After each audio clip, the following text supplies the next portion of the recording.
तो स्टूडेंट्स, हमने first video में देखा था इलास्टिसिटी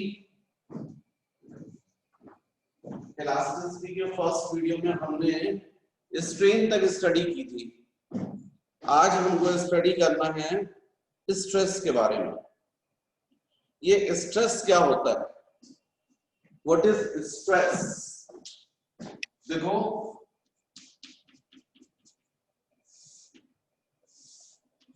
शॉर्ट टाइम के लिए आप लोग इमेजिन करो, ये कोई रबर वायर है और आप सबको मालूम है इस वायर का एक एंड यदि आप यहां फिक्स कर देंगे और दूसरे एंड को आप इस तरीके से स्ट्रेच करेंगे, खींचेंगे डाउनवर्ड,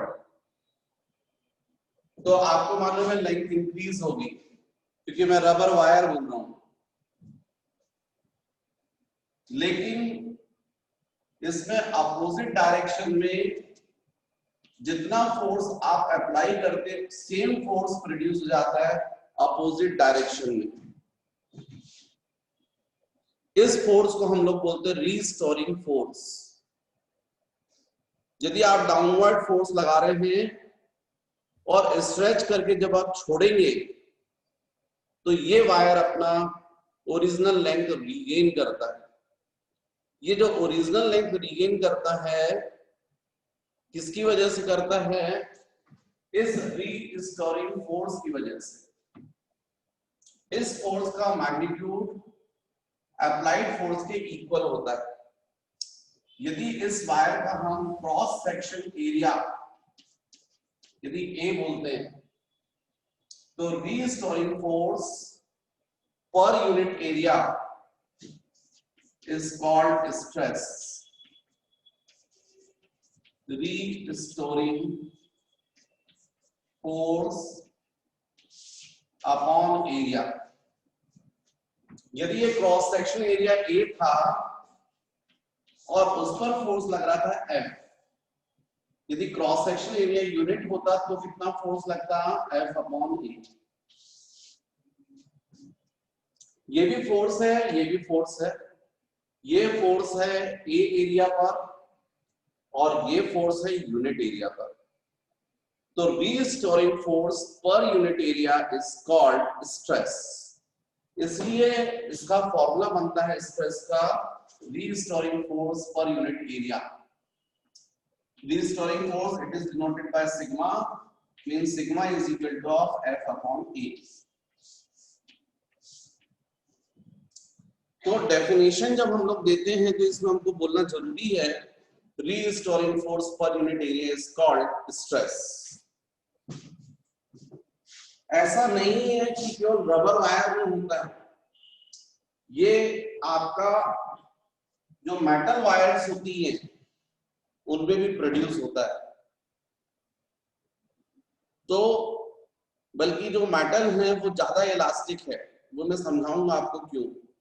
क्योंकि उनकी इलास्टिक लिमिट हाई होती है, ज्यादा लोड तक उनमें इलास्टिसिटी प्रॉपर्टी मेंटेन रहती है, और मैं समझाऊंगा आगे। तो अभी फिलहाल मुझे समझाना चाहिए था स्ट्रेस, तो मैंने आपको बोला restoring force per unit area is called stress. इसका मतलब आपको फर्स्ट फॉर्मूला मिल गया, stress is equal to restoring force upon area. Second बच्चों, यदि मैं आपसे बोलूं डायमेंशनल फॉर्मूला ऑफ स्ट्रेस, तो आपके लिए इजी है, क्योंकि फोर्स आप लोग को पता है MLT minus 2, area L square 1L cancel, means ML minus 1 D minus 2। यदि मैं आपसे बोलूं यूनिट्स इन CGS सिस्टम, तो नो डाउट आप बोलेंगे dice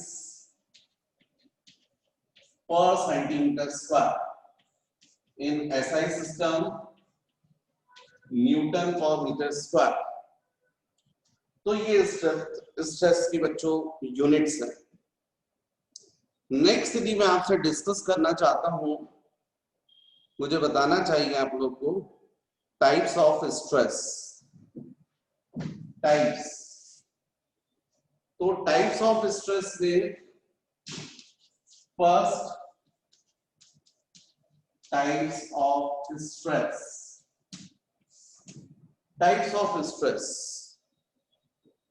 First, longitudinal stress. First, longitudinal stress.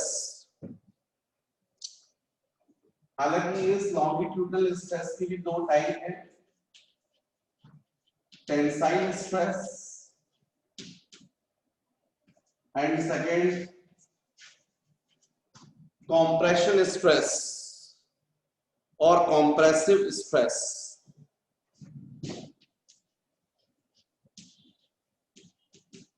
compressive stress पर स्ट्रेस के मेन टाइप्स है बच्चों, longitudinal stress, second normal stress,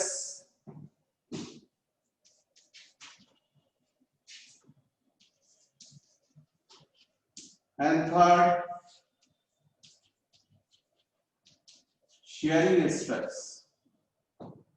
यदि हम बात करते हैं स्ट्रेस के मेन टाइप्स, तो first longitudinal stress, second normal stress and third sharing stress.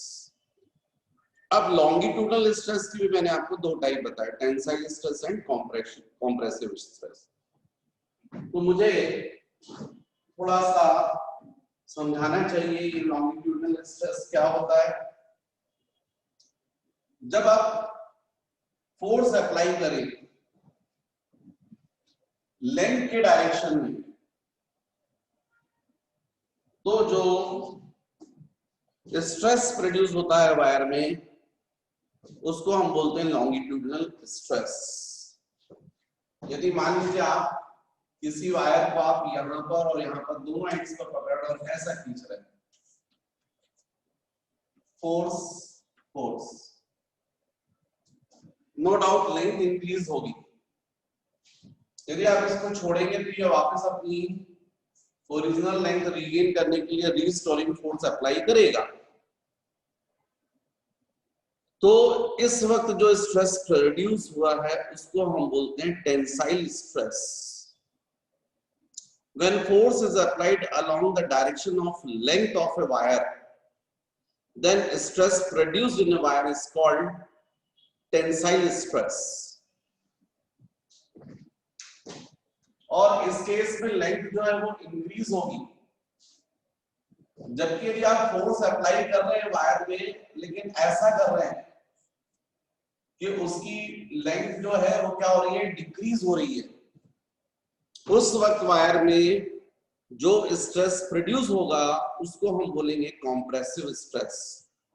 यदि ये फोम है, यदि इसको मैं ऐसा खींच रहा हूं, तो जो इस वक्त इसमें स्ट्रेस प्रोड्यूस होगा टेंसाइल स्ट्रेस. लेकिन यदि इसी को मैं दबा रहा हूं, तो इसमें जो स्ट्रेस प्रोड्यूस हो रहा है उसको बोलेंगे कॉम्प्रेसिव स्ट्रेस, क्योंकि जैसे मैं छोड़ूंगा तो ये अपनी ओरिजिनल लेंथ को रीगेन करेगा. ये तो लॉन्गिट्यूडनल स्ट्रेस में हम लोग हमेशा फोर्स अप्लाई करते हैं लेंथ के डायरेक्शन में, और यदि लेंथ इंक्रीज हो रही है तो जो प्रोड्यूस होगा, जो स्ट्रेस प्रोड्यूस होगा उसको हम बोलेंगे टेंसाइल स्ट्रेस. और यदि हम लेंथ के डायरेक्शन में अप्लाई कर रहे हैं लेकिन यदि लेंथ डिक्रीज हो रही है तो उसको हम लोग बोलते हैं कॉम्प्रेसिव स्ट्रेस. इसलिए लॉन्गिट्यूडनल स्ट्रेस में आप लिखते हैं, if a deforming force is applied along the length of a body, then length of a body changes. The stress developed in this situation is called longitudinal stress. First, tensile stress. When the length of a body increases due to deforming force, then the stress developed in the body is called tensile stress. Second, compressive stress. When the length of a body decreases due to deforming force, then the stress developed in the body is called compressive stress. Next, ये मैंने आपको longitudinal stress बताया, इसके दोनों type समझाए। Next है normal stress. What is normal stress?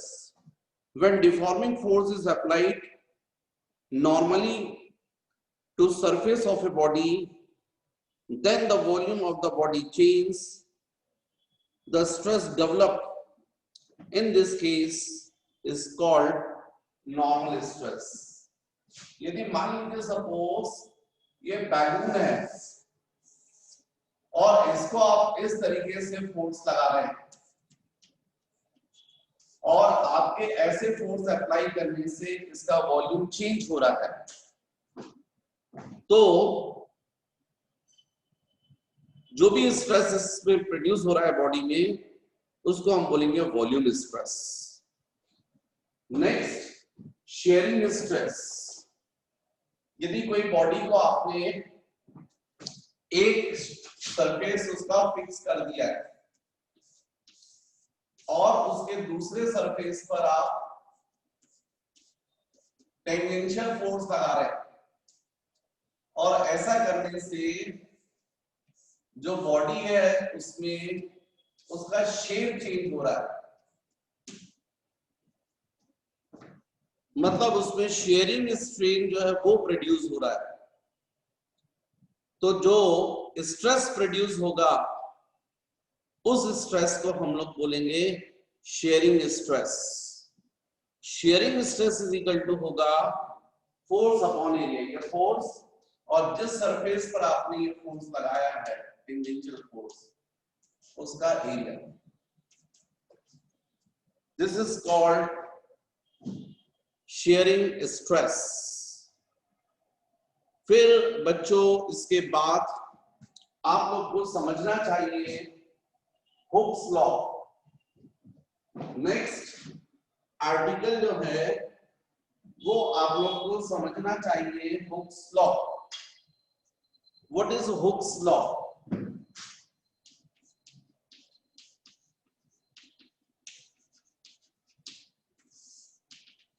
Hooke's law, तो Hooke's law से पहले फर्स्ट वीडियो में मैंने आपको एक्सप्लेन किया था इलास्टिक लिमिट। मैंने आपको समझाया था कि उस मैक्सिमम लोड को जब तक बॉडी में इलास्टिसिटी प्रॉपर्टी मेंटेन रहती है, उस मैक्सिमम लोड को, उस मैक्सिमम फोर्स को हम लोग बोलते हैं हुक्स इलास्टिक लिमिट और लिमिट ऑफ इलास्टिसिटी। मतलब यदि यहां पर आपने वायर है, इस पर लोड सस्पेंड किया है 1/2 kg, जिससे इसकी लेंथ इंक्रीज हो गई 1 mm, आप इस लोड को हटा देंगे तो जितनी लेंथ इंक्रीज हुई है कुछ टाइम आफ्टर ये अपनी ओरिजिनल लेंथ को रीगेन कर लेगा। क्योंकि जब आप फोर्स लगाते हैं तो अपोजिट डायरेक्शन में इसमें लग जाता है रीस्टोरिंग फोर्स, जो उसकी ओरिजिनल लेंथ को रीगेन करवाएगा। पर 1/2 kg के बाद मान लीजिए आपने 1 kg सस्पेंड कर दिया, उससे मान लीजिए टोटल लेंथ इंक्रीज हो गई 1 mm, आपने लोड हटा दिया, फिर कुछ टाइम आफ्टर ये वायर अपनी ओरिजिनल लेंथ रीगेन कर लेगा। जिस प्रॉपर्टी की वजह से करता उसको हम बोलते हैं इलास्टिसिटी। इस तरीके से ग्रेजुअली यदि हम लोड इंक्रीज करते जाएंगे, लेंथ इंक्रीज होगी, लोड हटा लोगे, ये अपनी ओरिजिनल लेंथ को रीगेन करेगा, लेकिन एक सर्टेन लिमिट तक। जैसे मान लीजिए 5 kg तक ऐसा हो रहा है, लेकिन 5 kg लोड जब आपने सस्पेंड कर दिया या इससे ज्यादा, तो जो भी लेंथ इंक्रीज हुई वो परमानेंट हो गई। आपने लोड हटा भी दिया तो ये अपनी ओरिजिनल लेंथ को रीगेन नहीं कर पा रहा। तो 5 kg जो लोड था, इसके पहले तक इलास्टिसिटी प्रॉपर्टी थी, और 5 kg के बाद इस बॉडी की इलास्टिसिटी लूज हो गई है। तो ये जो 5 kg लोड है, इसको हम बोलते हैं इलास्टिक लिमिट। ऐसा मैंने आपको समझाया था। तो ये जो हुक्स लॉ है, ये इलास्टिक लिमिट तक होता है। According to Hooke's law, within elastic limit stress is directly proportional to strain. Within elastic limit, stress is directly proportional to strain. यदि हम इसको इक्वल करते हैं तो एक कांस्टेंट से मल्टीप्लाई करते हैं E इंटू स्ट्रेन। इस कांस्टेंट E को हम बोलते हैं मॉडुलस ऑफ इलास्टिसिटी। तो E is equal to stress upon strain. ये फॉर्मूला होता है एक्चुअली में मॉडुलस ऑफ इलास्टिसिटी का। ये कांस्टेंट वैल्यू होती है पर्टिकुलर मटेरियल के लिए। जैसे मान लीजिए आयरन, इसके लिए मॉडुलस ऑफ इलास्टिसिटी की वैल्यू फिक्स होगी, कॉपर के लिए फिक्स होगी, लेकिन आयरन से डिफरेंट होगी। ये किसी भी मटेरियल की एक नेचुरल प्रॉपर्टी है। डेफिनेटली जिस मटेरियल के लिए ई की वैल्यू जितनी ज्यादा होती है, उस मटेरियल को उतना ज्यादा इलास्टिक माना जाता है, क्योंकि उसका मतलब उसकी मॉडुलस ऑफ इलास्टिसिटी हाई है, इलास्टिक लिमिट हाई है। वो ज्यादा लोड तक एक्चुअली में उसमें इलास्टिसिटी प्रॉपर्टी मेंटेन है। तो यदि हमको ये पता करना है कौन सा मटेरियल ज्यादा इलास्टिक है, तो हमको पता करना होता है किस मटेरियल के लिए मॉडुलस ऑफ इलास्टिसिटी की वैल्यू हाई है। जिसके लिए जितनी हाई होगी वो सब्सटेंस, वो मटेरियल ज्यादा इलास्टिक होगा। तो अब ये जो मैंने आपको समझाया मॉडुलस ऑफ इलास्टिसिटी, इसके बारे में यदि अपन बोले तो E is equal to stress upon strain.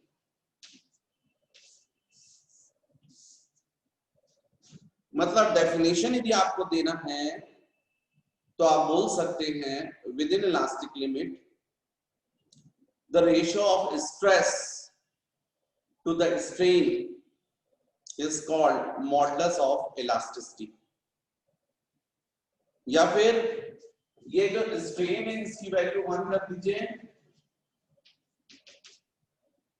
तो no doubt E is equal to stress हो जाएगा। मतलब मॉडुलस ऑफ इलास्टिसिटी उस स्ट्रेस के इक्वल होता है जो वायर में यूनिट स्ट्रेन प्रोड्यूस कर दे। Modulus of elasticity is equal to that amount of stress which produces unit strain। यदि डेफिनेशन की बात है तो आपको क्लियर हो गया। मैं बोलता हूं आपको डायमेंशनल फॉर्मूला ऑफ E। तो आप डायमेंशनल फॉर्मूला बता सकते हैं। इसका डायमेंशनल फॉर्मूला वही होगा जो स्ट्रेस का है, क्योंकि आप सबको मालूम है स्ट्रेन जो है वो डायमेंशनलेस क्वांटिटी है।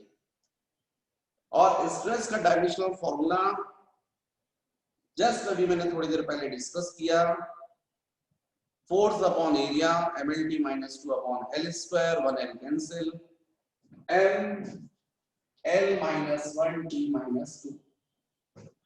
इसलिए मॉडुलस ऑफ इलास्टिसिटी का डायमेंशनल फॉर्मूला भी सेम होगा। यूनिट्स की बात करें, यूनिट्स तो नो डाउट इसकी भी यूनिट वही होगी जो स्ट्रेस की यूनिट है, क्योंकि आप सबको पता है स्ट्रेन यूनिटलेस क्वांटिटी है। इसलिए सीजीएस सिस्टम में इसकी यूनिट होगी डाइन्स पर centimetre square, in SI system newton पर मीटर स्क्वायर। नेक्स्ट इसके बाद मुझे बताना चाहिए बच्चों आप लोग को types of modulus of elasticity. Types of modulus of elasticity.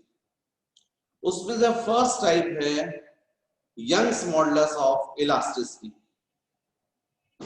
Types of modulus of elasticity, first Young's modulus of elasticity.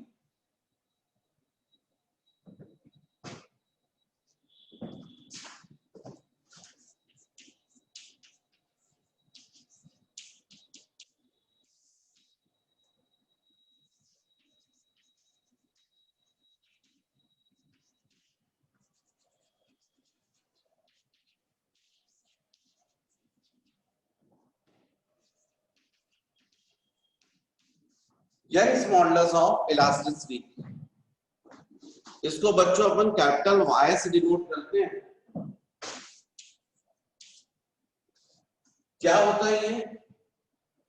तो with in elastic limit the ratio of longitudinal stress to the longitudinal strain is called Young's modulus of elasticity.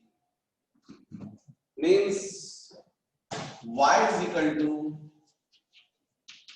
longitudinal stress upon longitudinal strain.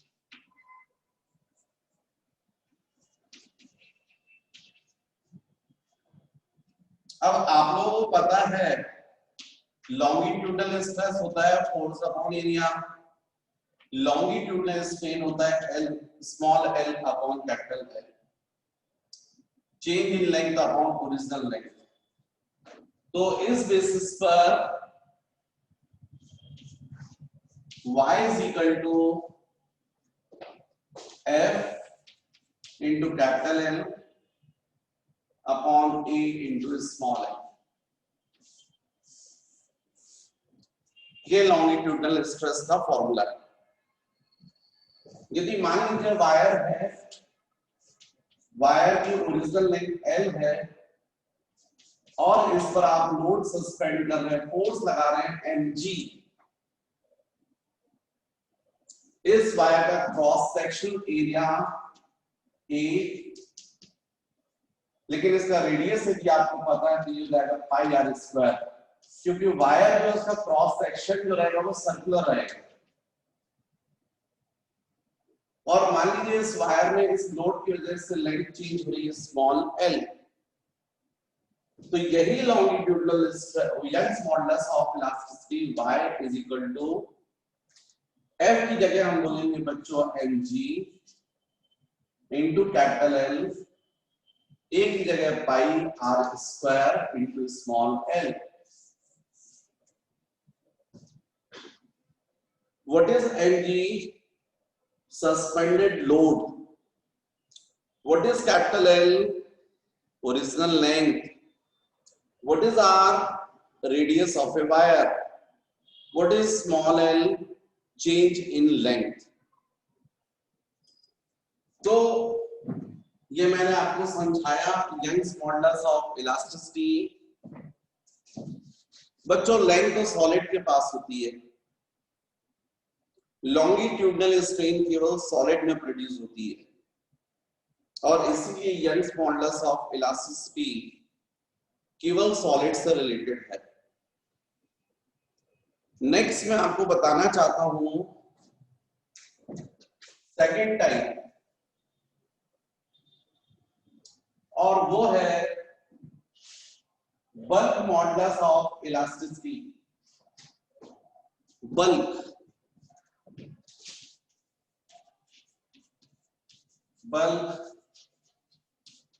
Modulus of elasticity.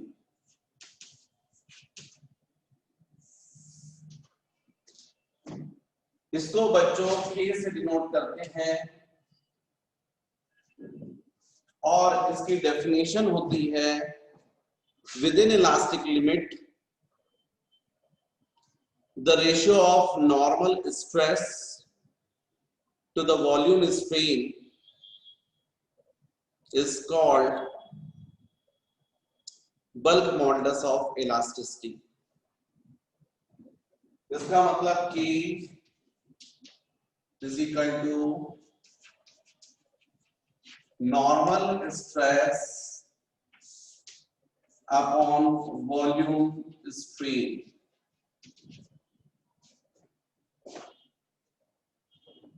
यदि मान लीजिए suppose एक cylinder है, इसमें piston लगा हुआ है, यहां पर आपने फोर्स अप्लाई किया, इस सिलेंडर का क्रॉस सेक्शन एरिया है ए, अंदर गैस है, आप इसको कंप्रेस कर रहे हैं, ओरिजिनल वॉल्यूम है इसका V,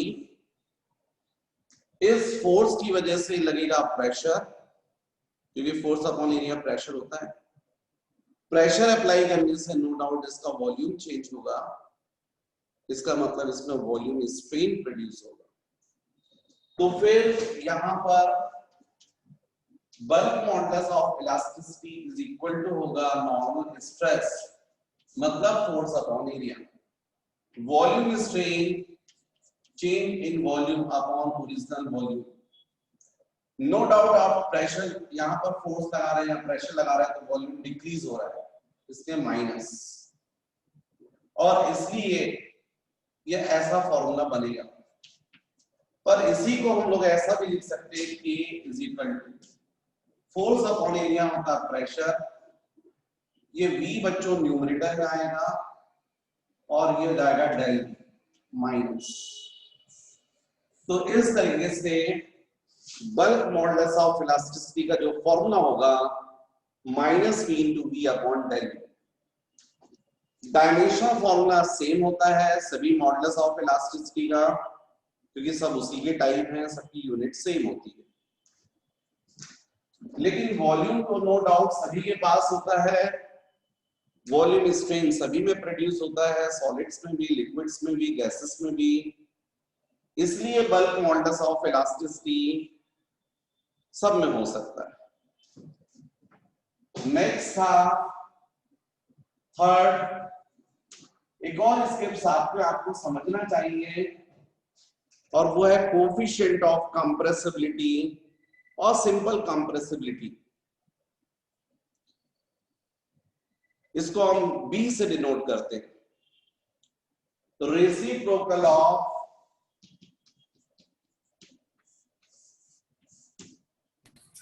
bulk modulus of elasticity, reciprocal of bulk modulus of elasticity और कोफिशिएंट ऑफ कंप्रेसिबिलिटी और simple compressibility. Bulk modulus of elasticity की वैल्यू जितनी हाई होगी, कोफिशिएंट ऑफ कंप्रेसिबिलिटी की वैल्यू उतनी लो होगी। नेक्स्ट बच्चों, modulus of rigidity, modulus of rigidity इसको हम ईटा से डिनोट करते हैं, और modulus of rigidity is equal to होता है शेयरिंग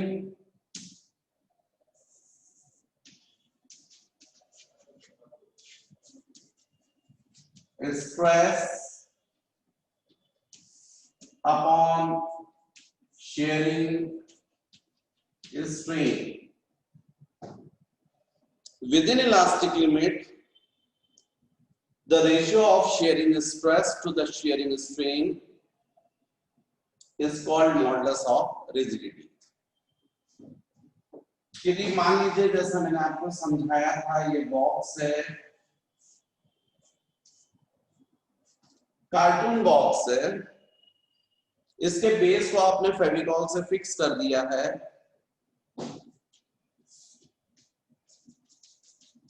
और यहां पर आप टेंजेंशियल फोर्स लगा रहे हैं इस एरिया पर। नो डाउट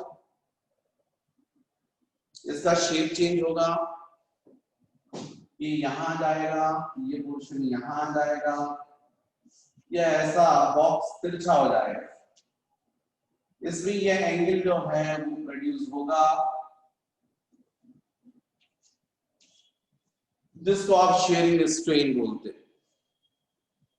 तो अब यहां पर modulus of rigidity is equal to जाएगा F upon A upon 5। Numerator में मैंने लिखा है shearing stress force upon area और डिनोमिनेटर में मैंने लिखा है शेयरिंग स्ट्रेन। और आप लोग को समझाया था ये शेयरिंग स्ट्रेन होता है F upon A upon 5। Sharing strain मैंने आपको समझाया था ये डेल x और ये L। तो angle is equal to arc upon radius, तो डेल x अपॉन L। या इसको थोड़ा सॉल्व कर ले तो F into L upon A into del x। तो ये फॉर्मूला बनता है मॉडुलस ऑफ रिजिडिटी का। यहां पर F जो है वो tangential force, A surface area, L perpendicular distance between parallel faces and del x relative displacement between parallel faces. एक बेस फिक्स है, ऊपर वाला आगे शिफ्ट हो गया है, तो डेल x मतलब relative displacement between parallel faces. तो ये हो गया बच्चों modulus of rigidity. Modulus of rigidity. अच्छा, शेप किसका चेंज होगा? नो डाउट सॉलिड का चेंज होगा। इसलिए मॉडुलस ऑफ रिजिडिटी जो है वो भी केवल किससे रिलेटेड है? सॉलिड से रिलेटेड। नेक्स्ट, इसके बाद बच्चों हमको समझना चाहिए stress strain graph. Stress strain graph. तो यहां पर हम पहले देख लें स्ट्रेस स्ट्रेन ग्राफ।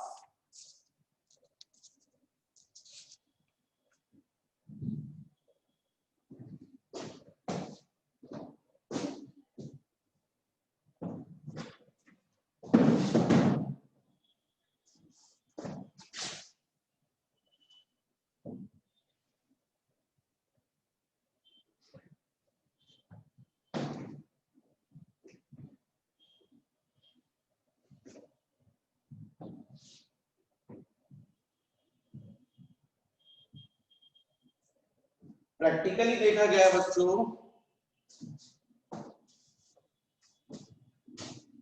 कि within elastic limit stress is directly proportional to strain. Within elastic limit stress होता है वो डायरेक्टली प्रोपोर्शनल होता है स्ट्रेन।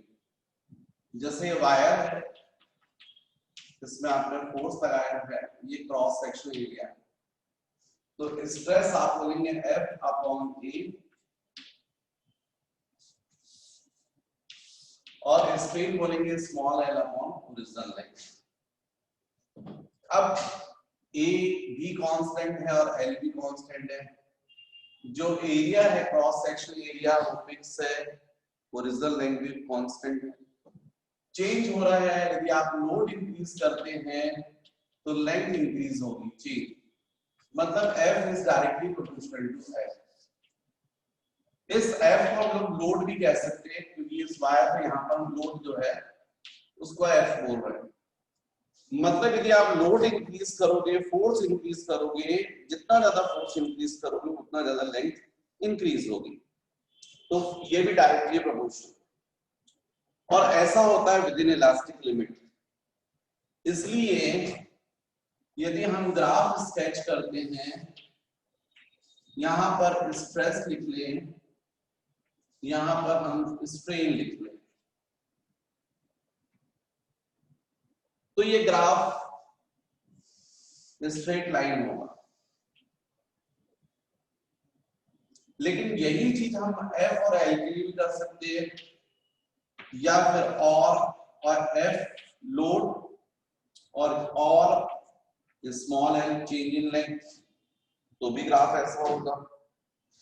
लेकिन ऐसा ग्राफ एक लिमिट तक होगा। इस जहां तक ये रहेगा डायरेक्टली प्रोपोर्शनल, इसके करस्पॉन्डिंग जो भी लोड रहेगा, फोर्स रहेगा, उस लोड को आप बोलोगे इलास्टिक लिमिट। इसके बाद यदि और आप यदि फोर्स इंक्रीज करते हैं तो ये ग्राफ का शेप ऐसा हो जाएगा,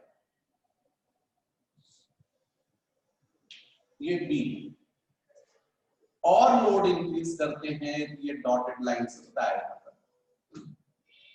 यहां पर बच्चों ये ओ ए रीजन, ओ ए रीजन, इसको बोलते हैं इलास्टिक रीजन, इलास्टिक रीजन। यहां तक बॉडी में इलास्टिसिटी प्रॉपर्टी मेंटेन रहती है और ए के करस्पॉन्डिंग जो भी लोड रहता है उसको हम लोग बोलते हैं elastic limit. Load corresponding to A, load corresponding A is called elastic limit.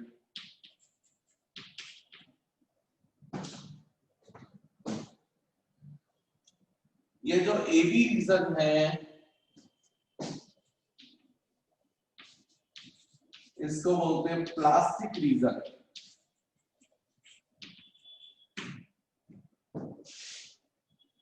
क्योंकि ए के बाद जो है जो भी सब्सटेंस है उसने इलास्टिसिटी प्रॉपर्टी लूज कर दी है, वो प्लास्टिक हो गई है, वो अपनी ओरिजिनल लेंथ को रिगेन नहीं कर पा रही है, तो ए बी रीजन को हम लोग बोलते हैं प्लास्टिक रीजन। और ये जो बी है इसके करस्पॉन्डिंग जो भी लोड होता है, load corresponding to B, load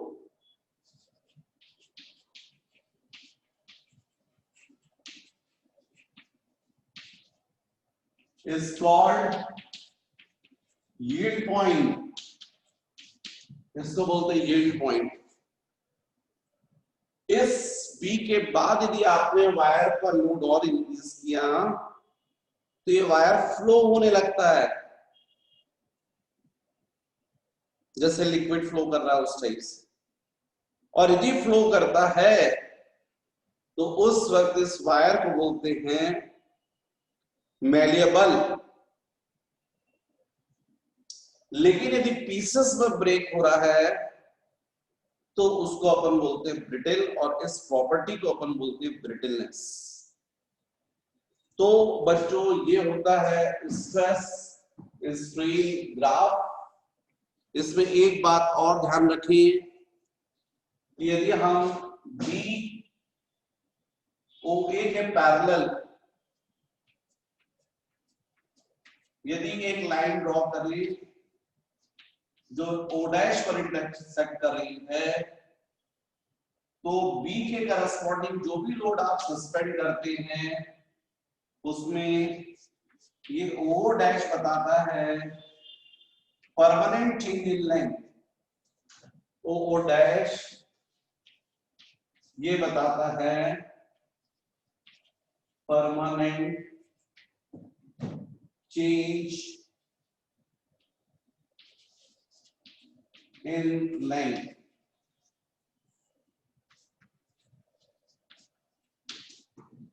generally ये स्ट्रेस स्ट्रेन ग्राफ आप लोग को एग्जाम में आता है, और जब आप बुक भी देखेंगे तो जो मैंने एक्सप्लेन किए, जो पॉइंट्स आपको बताए हैं, यही पॉइंट्स उसमें लिखे हुए हैं। मतलब इन्हीं पॉइंट्स को आप जैसा मैंने बोला वैसा यदि वर्ड्स में आप लिख देंगे तो अच्छा खासा नोट्स बन जाएगा। तो ये है बच्चों स्ट्रेस स्ट्रेन ग्राफ। नेक्स्ट बच्चों हम लोग को समझना चाहिए इलास्टिक पोटेंशियल एनर्जी और work done for stretching a wire. The amount of work required for stretching a wire is stored in a wire in form of energy. This energy is called elastic potential energy. किसी भी wire को यदि आप stretch करते हैं तो उसके लिए वर्क रिक्वायर्ड होता है, वो वर्क उस वायर में स्टोर होता है एनर्जी के फॉर्म में, और उस एनर्जी को हम बोलते हैं इलास्टिक पोटेंशियल एनर्जी।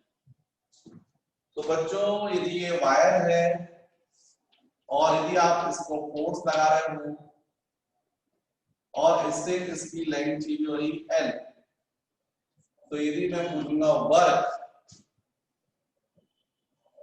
तो definitely work is equal to आपको बोलना पड़ेगा average force 0 plus F/2 into change in length, means W is equal to half into F into L।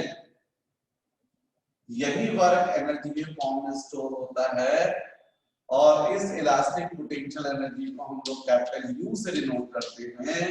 तो ये capital U is equal to यही work, और इसलिए potential energy का formula होता है half F into small l। ये होती है इलास्टिक पोटेंशियल एनर्जी। लेकिन यदि हम इसमें U is equal to half into F upon A into small l, area से मल्टीप्लाई और एरिया से डिवाइड, ये जो वायर है इसका जो भी क्रॉस सेक्शन एरिया है उससे मल्टीप्लाई और डिवाइड करेंगे, तो ये हो जाएगा U is equal to half into F upon A होता है बच्चों स्ट्रेस, इसलिए सिग्मा, और यहाँ पर A into capital L into small l, मतलब फिर से मैंने कैपिटल L से मल्टीप्लाई और कैपिटल L से डिवाइड कर दिया। तो U is equal to half into stress into area into original length होता है volume, area into length original length volume of a wire. तो ये हो जाएगा वॉल्यूम, और ये हो जाएगा बच्चों स्ट्रेन। इसका मतलब है elastic potential energy is equal to half into stress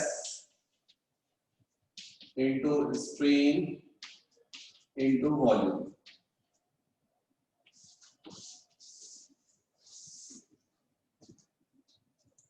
ये भी फॉर्मूला है, ये भी formula.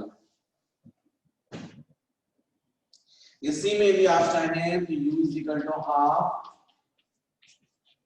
Stress upon strain into strain square into volume, ऐसा भी कर सकते हैं। अब स्ट्रेस अपॉन स्ट्रेन होता है यंग्स मॉडुलस ऑफ इलास्टिसिटी, तो इसलिए U is equal to half into Y into strain square into volume.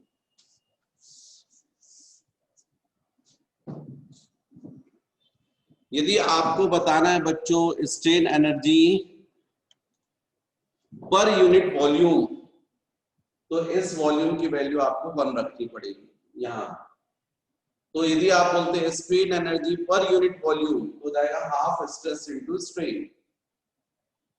लेकिन पूरी वॉल्यूम की इलास्टिक पोटेंशियल एनर्जी तो half stress into strain into volume.